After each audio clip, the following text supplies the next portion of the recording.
এটা কাতলা বেজেছে না তেলাপিয়া না?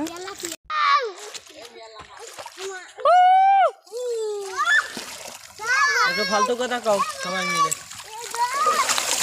বড় কাতলা কি বিশাল বড় তো, 5-6 কেজি ওজন হবে।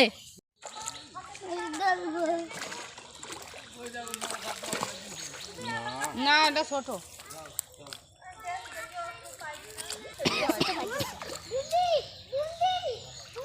মাছ, কিন্তু জালে কম উঠেনি।